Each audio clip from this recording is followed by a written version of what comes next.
There was once upon a time a king and queen who were perfectly happy, with one exception, and that was that they had no child. One day, when the queen was staying in a watering place, some distance from home, she was sitting by a fountain alone, sadly thinking of the daughter she longed to have, when she perceived a crab coming in her direction, who, to the queen's surprise, addressed her thus: "Great queen, if you will condescend to be conducted by a humble crab, I will lead you to a fairy's palace, and your wish shall be fulfilled." "I would certainly come with you," replied the queen, "but I am afraid that I cannot walk backwards." The crab smiled, and transforming herself into a beautiful little old woman, said, "Now, madam, it is not necessary to go backwards. Come with me, and I beg of you to look upon me as your friend." She then escorted the queen to the most magnificent palace that could possibly be imagined. It was built entirely of diamonds. In this superb place dwelt 6 fairies, who received the queen with the greatest respect, and each one presented her with a flower made of precious stones: a rose, tulip, an anemone, a columbine, a violet, and a carnation. "Madam," they said, "we have pleasure in telling you that soon you will have a daughter, whom you will name Desiree. Directly she arrives, do not fail to call upon us, for we will bestow all sorts of good gifts upon her. You have only to hold this bouquet, and mention each flower, thinking of us, and be assured that we shall at once appear in your chamber." The queen, transported with joy and overcome with gratitude, threw herself upon their necks, and warmly embraced them. She then spent several hours admiring the wonders of the palace and its gardens, and it was not until evening that she returned to her attendants, who were in a serious state of anxiety at the prolonged absence of her majesty.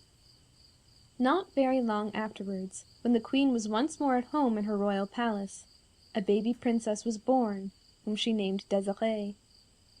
Then, taking the bouquet into her hand, the queen, one by one, pronounced the names of the flowers, when there immediately appeared, flying through the air in elegant chariots drawn by different kinds of birds, the 6 fairies, who entered the apartment, bearing beautiful presents for the little baby. Marvelously fine linen, but so strong that it could be worn 100 years without going into holes. Lace of the finest, with the history of the world worked into its pattern. Toys of all descriptions that a child would love to play with, and a cradle ornamented with rubies and diamonds, and supported by 4 cupids ready to rock it should the baby cry. But, best of all, the fairies endowed the little princess with beauty and virtue and health and every good thing that could be desired. The queen was thanking the fairies 1,000 times for all their favors, when the door opened, and a crab appeared. "Ungrateful queen," said the crab, "you have not deigned to remember me, the fairy of the fountain. And to punish your ingratitude, if the princess sees daylight before she is 15 years old, she will have cause to repent it, and it may cost her her life. It was well I took the form of a crab, for your friendship, instead of advancing, has gone backwards."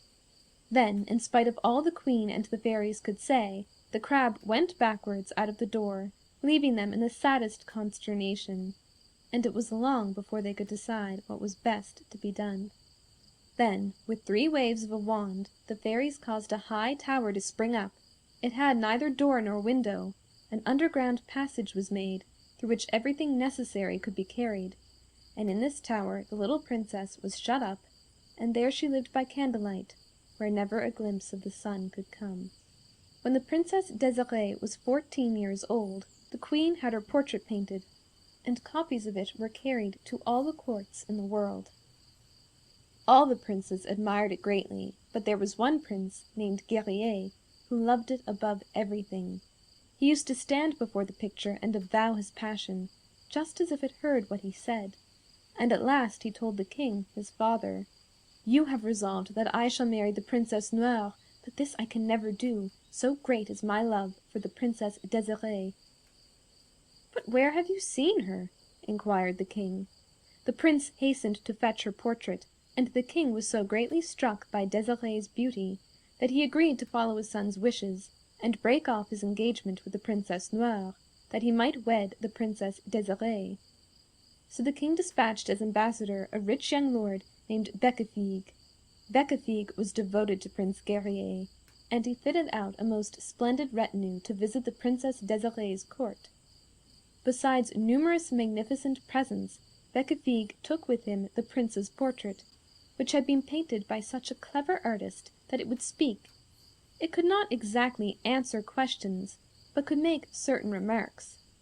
It was truly a speaking likeness of the young prince. Desiree's father and mother were delighted when they heard that the Prince Guerrier was seeking their daughter's hand in marriage, for they knew him to be a brave and noble young man. But as it still wanted 3 months to the princess's 15th year, warned by the fairy Tulip, who had taken Desiree under her special care, they refused to let him see their daughter, or to let her yet marry the Prince Guerrier, but they showed her the prince's portrait, with which she was greatly pleased, and particularly when it said, "Lovely Desiree, you cannot imagine how ardently I am waiting for you. Come soon into our court to make it beautiful by your presence." When Prince Guerrier saw the ambassador return without Desiree, he was so terribly disappointed that he could neither eat nor sleep, and before long fell dangerously ill. Meanwhile, Desiree had no less pleasure in looking at the prince's portrait than he had had admiring hers, and this was soon discovered by those around her, and among others Giroflée and Longue-Epine, her maids of honor. Giroflée loved her passionately and faithfully, but Longue-Epine was full of envy of the princess, who was so good and beautiful, and besides Longue-Epine, Desiree had another enemy, and that was the Princess Noire, to whom Prince Guerrier had been betrothed. This Princess Noire now went to the Fairy of the Fountain, who was her best friend, and begged her to take revenge upon Princess Desiree, and this the fairy promised to do. Meanwhile, once more Bécafigue came to the capital where Desiree's father lived, and throwing himself at the king's feet, besought him in most touching words to let his daughter go with him at once to the prince, who would surely die if he could not behold her. When Princess Desiree heard of the prince's illness, she suggested that she should set out without delay, but in a dark carriage, that only at night should be opened to give her food. This plan was approved of, the ambassador was told, and he departed full of joy. So in a carriage like a large dark box, shut up with her lady-in-waiting and her 2 maids of honor, Giroflée and Longue-Epine, Princess Desiree departed for Prince Guerrier's court. Perhaps you will remember that Longue-Epine did not like Princess Desiree, but she greatly admired Prince Guerrier, for she had seen his portrait speaking, and she had told her mother, the lady-in-waiting, that she should die if he married Desiree.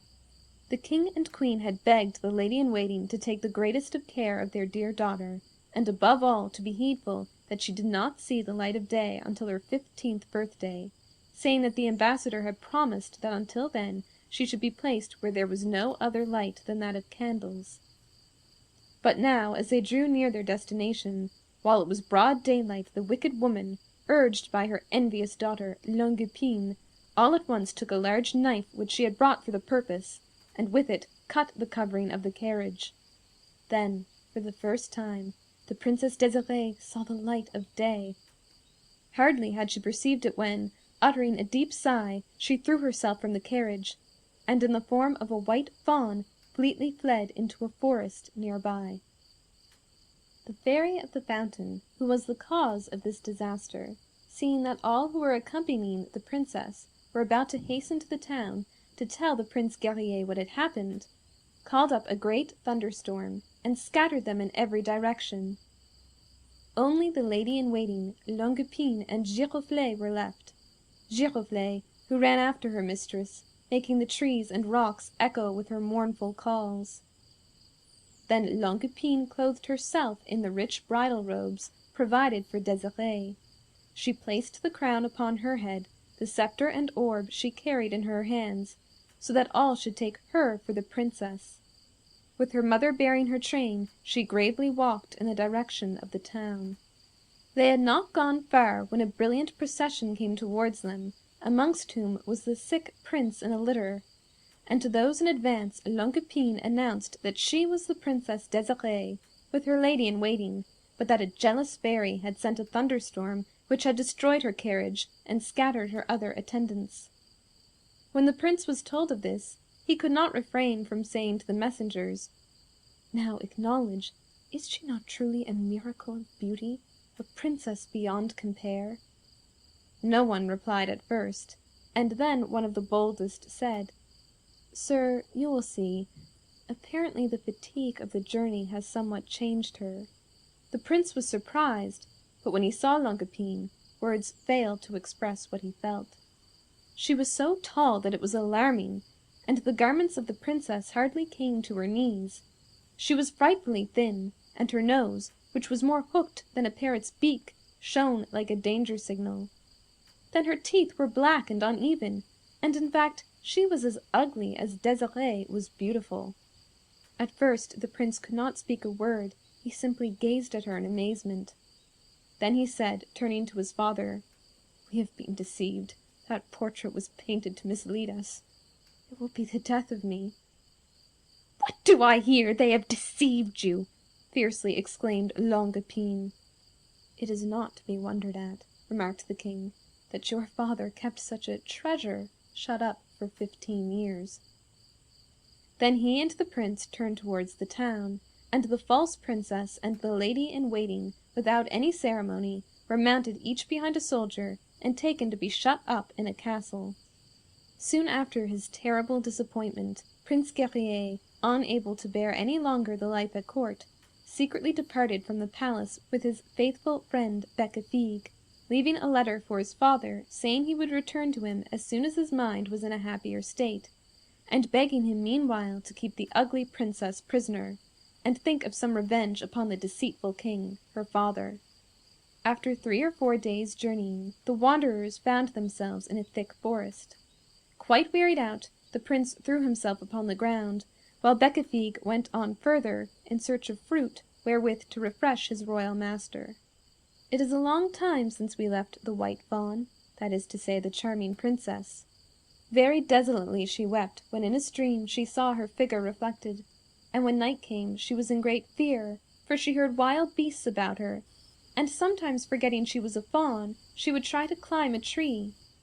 But with morning dawn she felt a little safer, and the sun appeared a marvellous sight to her from which she could hardly turn her eyes. But now the fairy Tulip, who had always loved the princess, guided Giroflée's feet in her direction, and when the White Fawn saw her faithful maid of honor, her delight was boundless. It did not take Giroflée long to discover that this was her dearly loved mistress, and she promised the White Fawn never to forsake her, for she found she could hear all that was said, although she could not speak. Towards night the fear of having no shelter made the two friends so dreadfully dismayed that the fairy Tulip suddenly appeared before them. "I am not going to scold you," she said, "although it is through not following my advice that you are in this misfortune, for it goes to my heart to see you thus. I cannot release you altogether from this enchantment, but I have power to shorten the time, and also to say that during the night you may regain your rightful form, but by day again must you run through the forest as a fawn." The fairy also told them where they could find a little hut in which to pass the nights. Then she disappeared. Giroflée and the fawn walked in the direction the fairy had pointed out, and arrived at a neat little cottage where an old woman showed them a room which they could occupy. As soon as it was night, Desiree came to her rightful form, but when day appeared she was once more a fawn, and, escaping into the thicket, commenced to run about in the ordinary way. You have heard how Prince Guerrier rested in the forest, while Bécafigue searched for fruit. Quite late in the evening Bécafigue arrived at the cottage of the good woman who had given shelter to Giroflée and the White Fawn. He addressed her politely and asked for the things he required for his master. She hastened to fill a basket, and gave it to him, saying, "I fear that if you pass a night without shelter, some harm may come to you. I can offer you a poor one, but at any rate it is secure from the lions." Bécafigue went back to the prince, and together they returned to the cottage, where they were led into the room next to that occupied by the princess. Next morning the prince arose early and went out. He had not long been in the forest when he saw a beautiful little fawn. Hunting had ever been his favorite pastime, and now he pursued the little creature. All day long hither and thither he chased, but did not succeed in capturing her, and as evening fell the fawn slipped away and gained the little hut where Giroflée anxiously awaited her, and on hearing her adventure the maid of honor told her she must never again venture out, but the princess replied, "It is no use talking thus. When I am a fawn this room is stifling to me, and I must depart from it." The next day the young prince sought in vain for the white fawn, and finally, tired out, threw himself upon the grass and fell asleep. While he lay there the little fawn drew near, and looking at him quietly, to her astonishment she recognized his features as those of the Prince Guerrier. Coming nearer and nearer, she presently touched him, and he awoke. His surprise was great at seeing close by the shy little fawn, who stayed not an instant longer but fled away, the prince following. "Stay, dear little fawn!" he cried. "I would not hurt you for the world." But the wind carried off the words before they reached her ears. Long he chased the poor creature, till at last, worn out, the fawn sank down on the ground, and the prince came up to her. "Beautiful fawn," said he, "do not fear me. I shall lead you with me everywhere." Then he covered her with roses, and fed her with the choicest leaves and grasses. But as evening drew near, the fawn longed to escape, for what would happen should she suddenly change into a princess there in the forest? Presently the prince went to fetch some water for her, and while he was gone she ran homewards.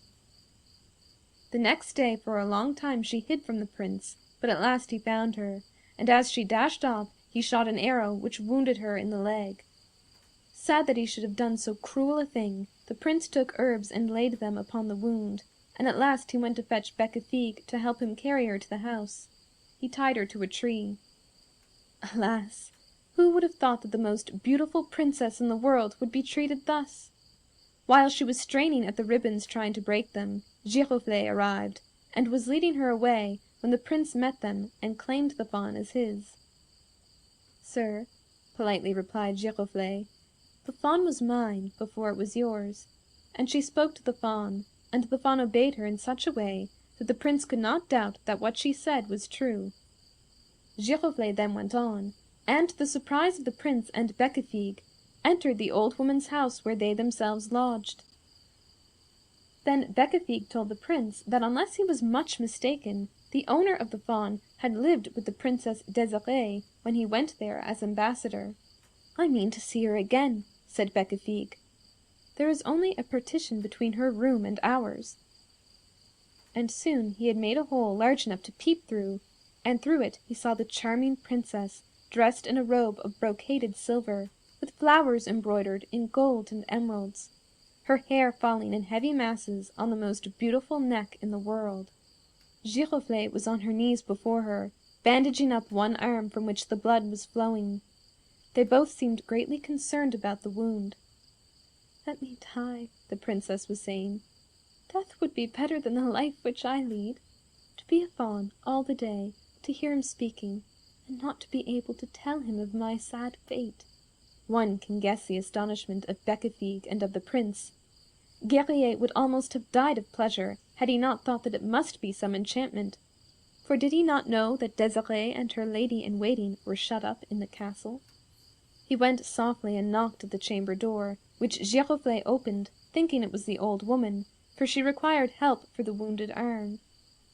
The prince entered, threw himself at Desiree's feet, and found she was indeed his princess. Great was their joy thus at last meeting, and while they were talking to each other the night passed, and the day dawned, and daylight came, and the morning sun shone brightly before Desiree had time to notice that she had not again taken the shape of a fawn, but was her own beautiful self. Then it was found that it was the fairy Tulip in disguise of the old woman, who had provided that sheltering cottage in the forest. The joy of the king upon once more seeing his son can well be imagined, and the marriage of the prince and Desiree, and Bécafigue and Giroflée, took place on the same day, the fairies giving their diamond palace as their wedding present to Princess Desiree, and Fairy Tulip presenting 4 gold mines in the Indies to Giroflée.